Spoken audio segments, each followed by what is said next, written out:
UK government's U-turn on tax cuts will help tackle soaring inflation. To which our statsman, Jamie Jenkins, responded, quote, "They are taking the piss.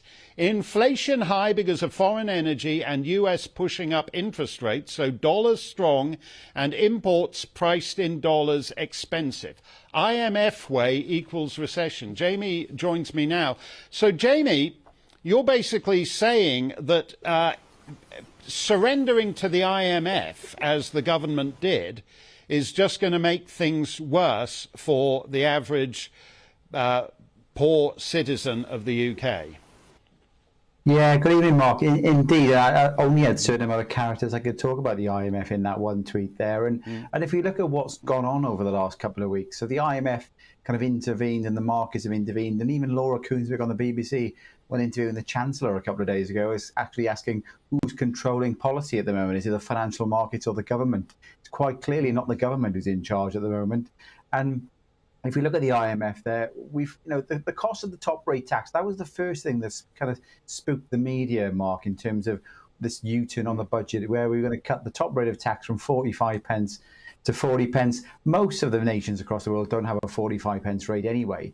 And if you look at the cost of that, you're talking very small amounts of money. It was going to cost about £2.5 billion. Now, I didn't hear the IMF put any statement out when the UK promised to give more than £2.5 billion to Ukraine. Now, that is an unfunded kind of commitment from the government as well. So the IMF are intervening in these things. And going back to what my tweet was saying about inflation there, Mark, well, inflation, the UK figures out again today, it's just hit 10.1%, which is kind of hitting our historic high over recent years. And what's driving that is the energy crisis that we're seeing across the world. Obviously, anything that's made with energy is impacted by that. So food's being impacted by that. And because of the USA themselves, Mark, has been putting up the interest rates, so the Fed, we're nearly a 1% difference between us and the Fed now with the interest rates. We basically got to track what the USA are doing, because if we don't, the dollar becomes more competitive. That makes imports like oil and energy more expensive. And ultimately, the consumers are going to pay. So interest rates are going up in part, Mark, because the USA and the Fed there. Blaming all this on the mini budget is absolute nonsense. And it's quite clear that the government, Liz Truss, are not in control here. This is the financial markets dictating things. And, those normal people who will go out and vote in the next election thinking they're voting for a manifesto, well, it's quite clear from what we've seen in the last 24 hours, 48 hours, when these governments come with manifestos, they are not the ones deciding what's going on.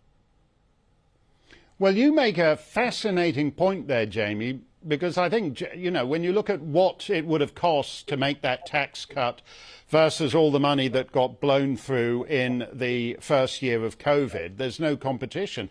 But actually, you're comparing the mini budget with the other odd spending decision this year. So the IMF doesn't mind you blowing a ton of money you don't have if you give it to the Ukrainian people, but they won't let you introduce a mild tax cut for the British people. I mean, as you just said, what's the point of manifestos? What's the point of elections if the IMF just decides which bit of your spending it approves of and which it doesn't?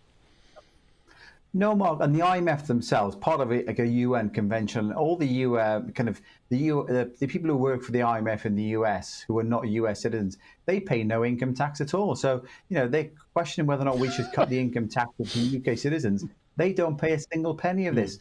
And let's talk about, the migrants as well. Suella Braverman has resigned today, probably in terms of it, Mark, because she's looked at the facts and the figures and she's looked at the policies, and there's no support from the likes of Jeremy Hunt to actually tackle this migrant crisis.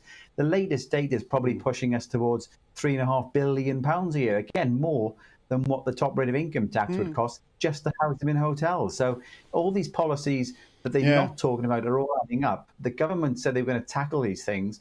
They clearly haven't got the control to do that, and we're in absolute carnage.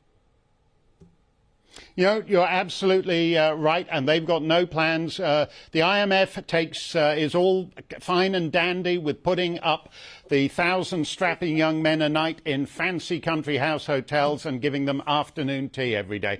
Thank you very much, Jamie. Always great to see you.